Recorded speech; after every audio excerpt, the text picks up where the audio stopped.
Hello, this is STA2023 Statistical Methods, Chapter 7, Section 7.1, Learning About the World Through Surveys. This section has a lot of definitions. We're going to go through them and really need to make sure you understand those definitions for future sections. So, first of all, population is the group of objects or people wish to study. I'm going to add entire group. Population's everybody. So the parameter is a numerical value that characterizes some aspect of the population. So remember, parameter describes the population. Parameter, population. Two frequently used parameters are the mean of the population, the average of the population, and the population proportion. A census is the survey in which every member of the population is measured. So an example would be the population census every 10 years, where we try to contact everybody. A sample is a collection of people or objects taken from the population of interest. A sample is a part of the whole, and a statistic is a numerical characteristic of a sample of data. So remember, statistic, sample, parameter, population. And a statistic is a number that is based on data and used to estimate the value of a characteristic of the population. So the statistic is used to estimate the population. Statistics are sometimes called estimators, and the numbers that result are called estimates. Now, to give a quick example of population sample, if we were looking at the proportion of all registered voters, that would be considered our population, all registered voters, and the number would be the parameter.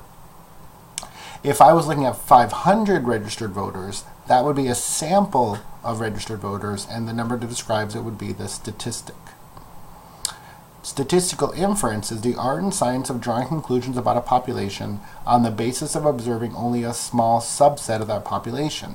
So statistical inference is basically using a sample to make a conclusion about a population. And it's because statistics are knowable. We can take a small group and ask everybody, but a population, we sometimes can't ask everyone in the population. It's too large. So here's a good example to make sure we understand population, statistic, sample, parameters. Okay, so in January 2009, the Pew Research Center surveyed 1,650 adult internet users to estimate the proportion of internet users between 18 and 32-year-olds called Generation Y millennials. Common wisdom holds that this group of young adults is among the heavier users of the internet. The survey found that 30% of the respondents in the sample were between ages 18 to 32. So identify the population. And you notice here that that class, when we did the notes, made a mistake. They thought it was all 18 to 32-year-olds, and that's incorrect. The question is, are you an 18 to 32-year-old when you use the internet? And the population is all adult internet users. So we're asking all adult internet users, the population, are you between 18 and 32? The sample is 1,650 adult internet users. Notice adult internet users, adult internet users. It's the same group, but the population is all adult internet users, and the sample is 1,650 adult internet users.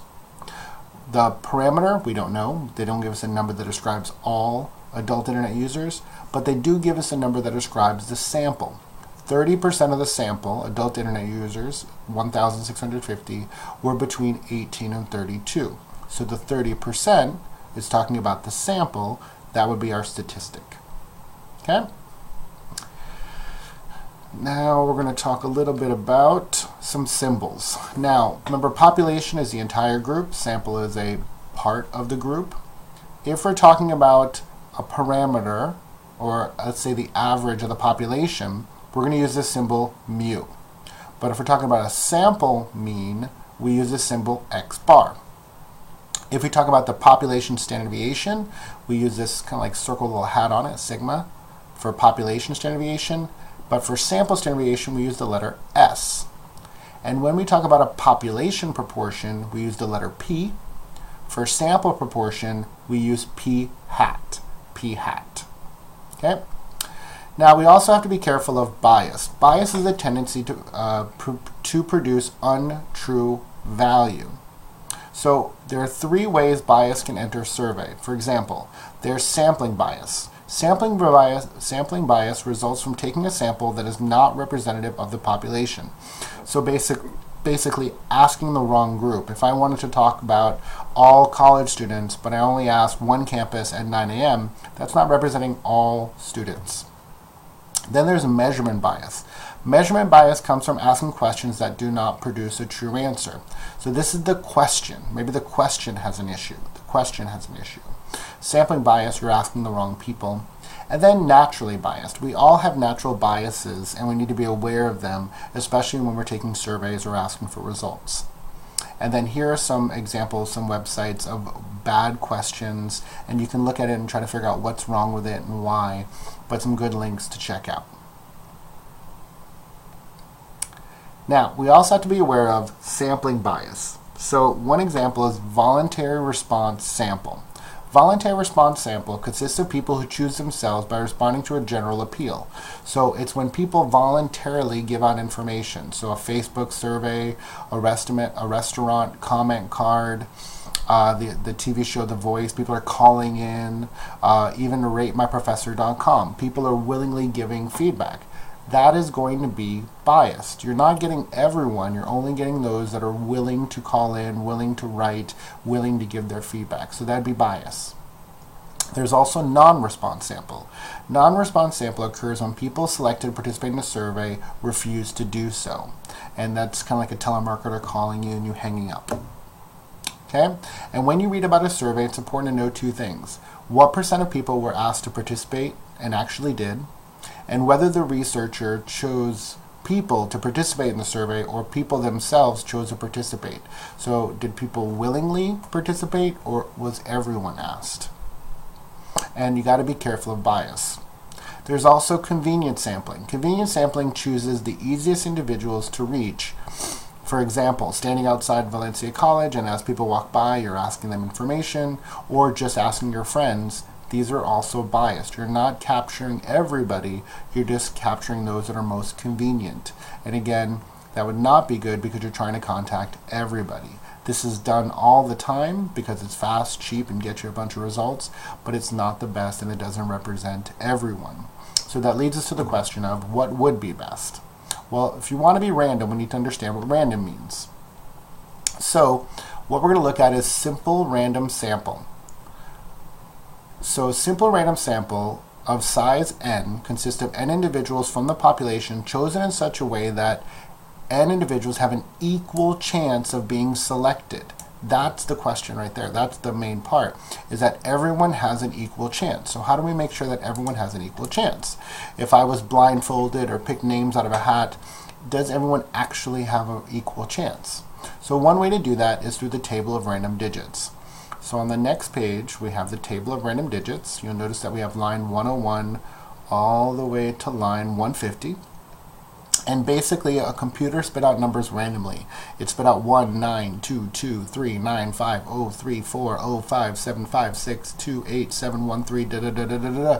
Sometimes the number repeats twice, sometimes it repeats 3 times. It's completely random. The computer just spit it out. And we put it in rows and columns to make it easier to read. Now, how you use the table depends on how many people you have. For example, if I'm going to use line 101, we decide that ahead of time, and I was trying to get 5 participants, and we named them 1 through 9. Well, 1 through 9 is all single digits. So I would say, okay, go by single digits. 1 gets selected. Then 9 gets selected. Then 2 gets selected. And then, oh, should we select 2 again? Probably don't want repeating, and you decide that ahead of time, and then 3 would get selected. So if I have 8 people, they're all single, or 9 people, they're all single digits, we go by single digits. Now if I had 80 people, double digit, 80 people, then everything is double digits. So 0, 1, 0, 2, 0, 3, 0, 4. And I could still use line 101, but go by 2 digits. So 19 would be selected, 22 would be selected, 39 would be selected, 50 would be selected, 34, and you continue all the way till you get to the end. And if you need more, you just go to the next row. Now if there's one number left, like let's say the 3, you would use the 3 and let's say 37. Okay? Now if I had, let's say, 800 people, 3 digits, then everything would turn into 3 digits, 001, 002, 003. And I would use the table by 3 digits. So 192 would be selected, 239 would be selected. 503 would be selected. 405 would be selected. 756 would be selected. 287 would be selected. And again, you continue until you get all your people selected. And you just continue all the way down. If you're on the bottom of the list, you would continue back up to the top. Okay? So in class, we practiced that, where we had 28 people in the class, and 5 of them received an award. They got extra credit, actually. And so we're using line 117, and we're going to pick 5 winners. So because we have 28 people, we're going to go by 2 digits using line 117. So using line 117, we don't have a 38. 16 gets selected. 79 don't have, 85 don't have, 32 don't have, 62 don't have, 18 received a prize. 37 don't have, 06 received a prize. 32 don't have, 23 received a prize. 41 don't have, 72 don't have, 61 don't have. Remember, we only have 1 to 28. 85 don't have, 41 don't have, 44 don't have, 87 don't have, 55 don't have, 32 don't have. So then we go to the next row. 73 don't have, 19 is the last selected. So the 5 winners would be 16, 18, 06, 23, and 19, and they were chosen completely randomly. There was no bias, no reason why they were chosen.